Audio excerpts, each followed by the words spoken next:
Nindot kay ang life ni Paul, nindot kaayo, grabe ang iyang gugma sa Ginoo.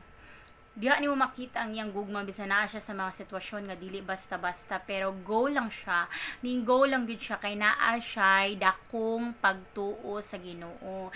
Naa siya pagsalig nga ang iyang amahan naa lang sa iya permente. Gihigugma siya. Yes, naa ka sa sitwasyon nga ingana, pero ang Ginoo wala nagkulang. Ang Ginoo present permente sa sitwasyon. Wala kaniya gipasagdan nga pasagdan ra kaniya sa sitwasyon. No, dili ing anang atong amahan. Mahigugmaon kaayo ang atong Ginoo. So ang uban nga mga tao nga wala kaila kay God, yes, kay ang Ginoo man gud di man gud na siya mohatag og sitwasyon, dili siya mohatag og problema sa imuha kung dili na nimo ma-handle. Ang gusto lang ni God nga tagaan kag problema kung unsay respond nimo ana nga sitwasyon, kung unsa ang imuhang unsay i-respond nimo, magyaw-yaw ba ka, magreklamo ba ka kay God nga nganong naing-ani ko Lord, or magpasalamat ka sa sitwasyon nimo. Nga mosalig lang ka, dili man jud ta makapasalamat sa atong sitwasyon, no? Yes, pero ang imong heart ba, naagyapon ang imuhang pagsalig kay God nga kaya niya ni.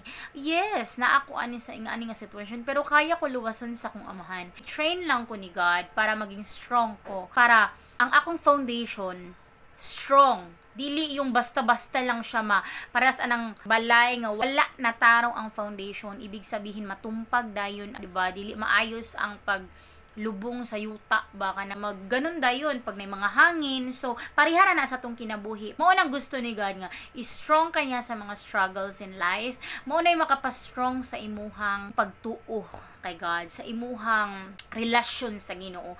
Mao nay makapastrong sa imuha nga dili ka basta-basta matinag kay tungod naa kay Ginoo, naa kay amahan nga milagroso, naa kay mahigugmaon nga amahan. So wala ra na sa imuha, wala ra na, yes na ay problema, yes problema siya, pero wala ka natandog. Yes, wala ka na kuan ba, mura gani kag wala ka na hadlok. Yes, dili na ka mahadlok. Nasanay ka nga nagsige mo ka overcome ang problems kay naa siya nga nagtabang sa imuha, naa siya permanente. So dili na ka matinag, dili parehas sa uban nga ganing naa lang sila problema gamay, di na nila ma-handle ang situations. Unsay mahitabo, ma-depress na sila, magpakamatay na sila. Muna na ilahang kuan sa ilahang kinabuhi, mo diretso na dayon, wa na sila ganahay silang life, murag layo na sila sa Ginoo, wa na sila pakialam kay God nga nganong giingani ko nimo Lord, pero wala sila kabalo unsay leksyon, wala sila kabalo unsay but ipasabot ni God ana, wa sila kabalo kay tungod kulang ang ilahang pagsalig sa Ginoo, kulang ang ilang relasyon sa Ginoo, dili sila close sa Ginoo. Kay kung close ka sa Ginoo, masabtan nimo ang but ipasabot sa Ginoo, masabtan nimo ang imong sitwasyon nga nganong naing-ani ko karon Lord, kay tungod ay ani Lord no, wala ko ni obey nimo. Ngana na siya.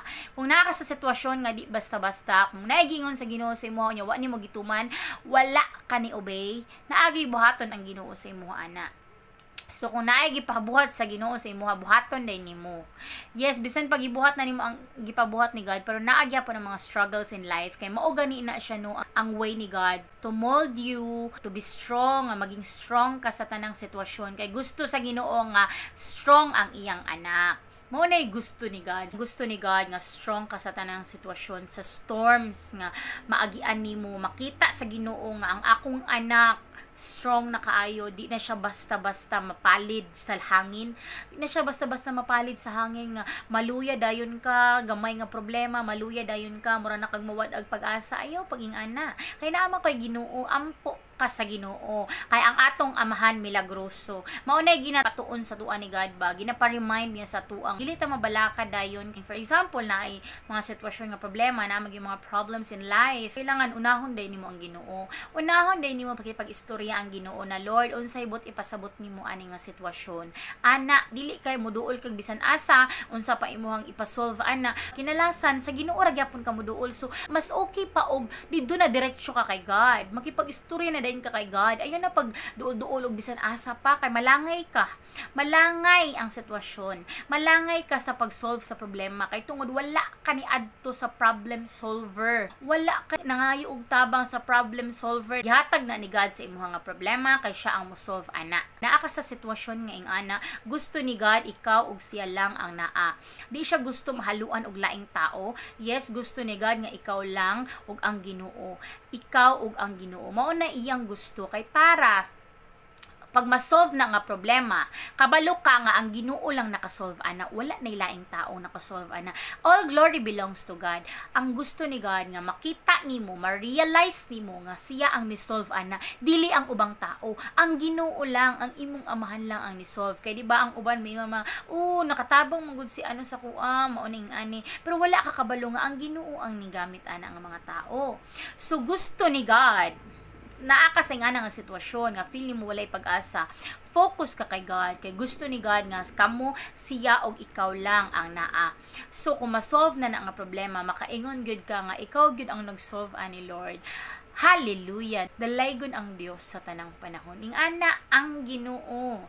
Gusto niya nga mag-focus ka sa iya ha. Ayaw pag-focus sa ubang tao. Focus lang ka kay God. Kay siya lang ang mo-solve ana. Wala na ilain. Di na ka kailangan mo adto pa og ing ana. No. Ang Ginoo ray mo-solve ana. Kay para may bal-an nimo nga ang Ginoo gud ang nag-solve sa tanan. So siya ang imuhang pasalamatan og maayo, dili ang ubang tao. Ang Ginoo lang. Mao ni gusto ni God. Pasalamatan nimo siya. Ihatag nimo sa iyaha ang tanang papuri, tanan, all glory belongs to our Father. Mao na iyang gusto sa imong kinabuhi nga wala kay laing mahibal-an kung kisay nag-solve siya ra jud. Siya lang, maulang na iyang gusto. Dili ka mo duol sa ubang tao nga mangayo ka tabang sa ubang tao. No, focus ka sa imong amahan kay dili ka niya pasagdan sa tanang sitwasyon. Gihigugma ka niya, grabe iyang gugma sa imuha. Di ka niya pasagdan. God loves you so much. God bless you.